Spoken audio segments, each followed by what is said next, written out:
What if I told you that the condiment half of America now calls fry sauce? The pink dipping sauce that Heinz tried to mass market in 2018 as Mayochup was invented by accident at a Salt Lake City burger stand in the 1950s when a man dipped a French fry into his hamburger sauce and liked what happened. That Utah consumes more Jell-O per capita than any other state in the country, and that the state legislature once considered making green Jell-O the official state snack?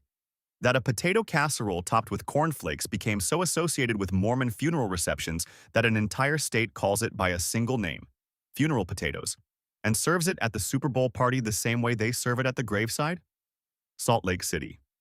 Where the food is specific, the portions are generous, and the Jell-O is always already in the refrigerator.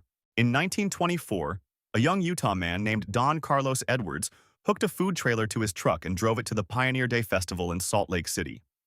He sold food from the cart. He was good at it. In 1941, he opened Don Carlos Barbecue at 900 South and State Street. In 1950, 2 years after the McDonald brothers transformed their San Bernardino restaurant into a burger and fries operation, Edwards opened his first Arctic Circle burger restaurant 1 block away on Main Street. For his hamburgers, Edwards made a signature sauce: ketchup, mayonnaise, garlic, dill pickle sauce, and other spices he never fully disclosed. He called it pink sauce. One day, he dipped a French fry into it. He liked what happened. He asked some friends and customers to try it. They agreed. He started offering it to everyone who ordered fries. Edwards made a special signature sauce for his hamburgers consisting of ketchup, mayonnaise, garlic, dill pickle sauce, and other spices that remain a secret to this day. He dubbed it pink sauce. One day, he accidentally dipped a French fry in the sauce and, apparently pleased by the taste, asked a friend and some customers to sample it. After receiving positive reactions, he began offering the sauce to everyone who ordered fries. The pink sauce became fry sauce. Arctic Circle expanded across Utah and into neighboring states. As of 2010, the Arctic Circle restaurants dish out 120 gallons of the fry sauce daily in 78 restaurants. Every other burger restaurant in Utah adopted a version. The condiment spread through the western United States. In April 2018, Heinz announced Mayochup, a national product that was, essentially, fry sauce. Utah was not amused. The state had been making this for 60 years. In April 2018, Heinz announced the release of Mayochup, a mixture of mayonnaise and ketchup. Utah considered this an appropriation. The name is not a metaphor. The dish is literally served at funerals. Funeral potatoes is a potato casserole, frozen hash browns or diced potatoes, mixed with sour cream, cream of chicken soup, shredded cheddar cheese, and butter, spread into a baking dish, and topped with a layer of crushed cornflakes or Ritz crackers that bakes into a golden, crunchy crust. It is hot, rich, filling, and requires minimal preparation, which is exactly what you need when you are feeding a large group of people after a funeral service and do not have the bandwidth for elaborate cooking. The dish became a fixture of the Mormon funeral reception tradition. The meal served after the burial at the Church Cultural Hall, organized by the Relief Society, the women's organization of the Church of Jesus Christ of Latter-day Saints. The Relief Society has been organizing communal meals in LDS communities since 1842. Funeral potatoes became the dish because it could be made in bulk, transported easily, kept warm without degrading, and was universally accepted by a community that did not consume alcohol and maintained relatively conservative food preferences. At some point, the dish escaped the funeral context. It appears at ward potlucks, at family reunions, at Sunday dinners, at Super Bowl parties. The Utah Olympic Committee served funeral potatoes at the 2002 Winter Olympics in Salt Lake City. The state legislature considered, seriously, designating funeral potatoes as the official Utah state snack. The motion did not pass. The dish did not notice. Utah is the Jell-O capital of America. This is not a joke. This is a documented statistical reality that the state has embraced with a combination of pride and self-awareness. Jell-O was invented in Leroy, New York, in 1897 by a cough syrup manufacturer named Pearl Waite, who added fruit flavoring to gelatin. It has nothing to do with Utah, but Utah adopted it with an intensity that no other state has matched.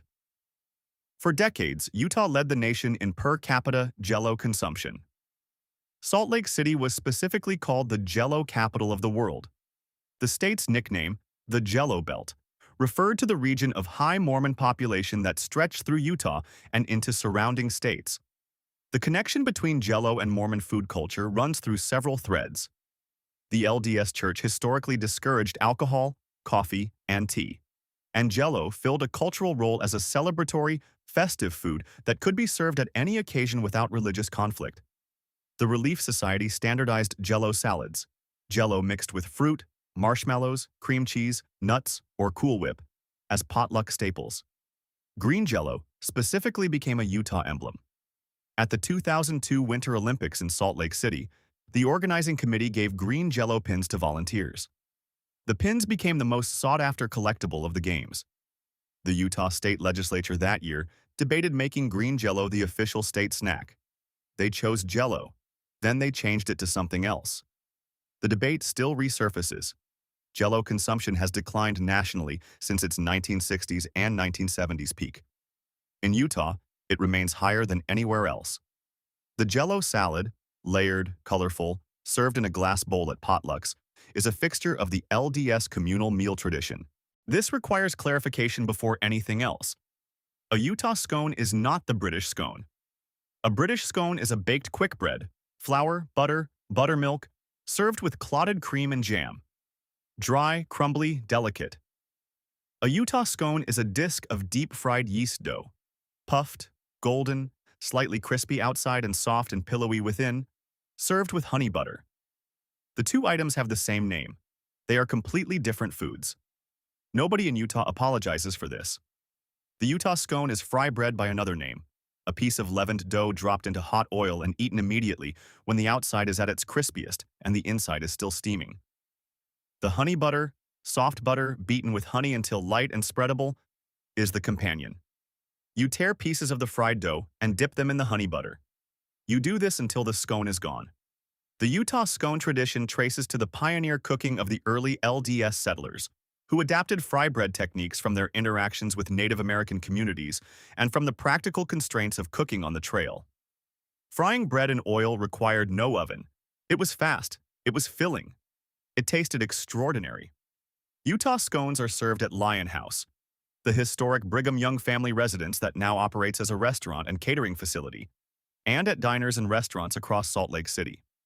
They appear at church breakfasts, at county fairs, at the kind of community events where someone sets up a deep fryer and feeds everyone. Salt Lake City has a burger that the rest of the country does not have. The Pastrami burger is exactly what the name says. A hamburger patty served with pastrami, the spiced, smoked, sliced deli meat, layered on top with a special sauce on a toasted bun. The combination of the beef patty and the cured, smoked, spiced pastrami produces a burger that is simultaneously a hamburger and a deli sandwich, with the fat from the pastrami adding richness and the smoke adding depth. Crown Burger, founded in Salt Lake City in 1978, is the restaurant most associated with the pastrami burger. The combination of a freshly grilled hamburger patty with Crown Burger's pastrami, thin, pink-edged, slightly charred on the flat top, became the signature of the restaurant and eventually of Salt Lake City's burger culture. The pastrami burger exists outside Utah in scattered locations, but it has never become a national category the way the California burger or the Juicy Lucy did. In Salt Lake City, it is as natural a burger topping as bacon. The pastrami goes on the burger because at some point someone decided to put the pastrami on the burger, and it was correct. At 63 East South Temple in Salt Lake City, there is a building that Brigham Young, the founder of Salt Lake City, the second president of the LDS Church, and a man who had 55 wives, built in 1856 to house his family. The building was called the Lion House because of the stone lion above the entrance. It is now a restaurant and catering facility operated by the LDS Church's Deseret Management Corporation. The Lion House pantry serves lunch daily. On the table when you sit down, and available for purchase in bulk, are the Lion House rolls, soft, slightly sweet, butter-enriched dinner rolls that have been made from the same recipe since the building was a family home. They are the rolls that people order in bulk for Thanksgiving. They are the rolls that appear at every catered LDS event of any significance. They are, by the consensus of people who have eaten a lot of Utah rolls, the standard. The recipe is published. It is available in Lionhouse cookbooks. It calls for milk, butter, sugar, salt, eggs, flour, and yeast, a standard enriched dinner roll formula. The result, made correctly, is a roll that is softer than standard dinner rolls, with a slightly sweet buttery flavor that has made it the most replicated recipe in the Utah home cooking tradition. Fry bread is not a Utah invention. It is an indigenous American food, the Diné, Navajo. People developed it in the 1860s under circumstances that were catastrophic. The forced relocation to Bosque Redondo in New Mexico under Kit Carson's campaign, during which the traditional foods of the Navajo were unavailable and the government provided commodity ingredients: white flour, powdered milk, lard, sugar. Fry bread was developed from those commodity ingredients as a survival food.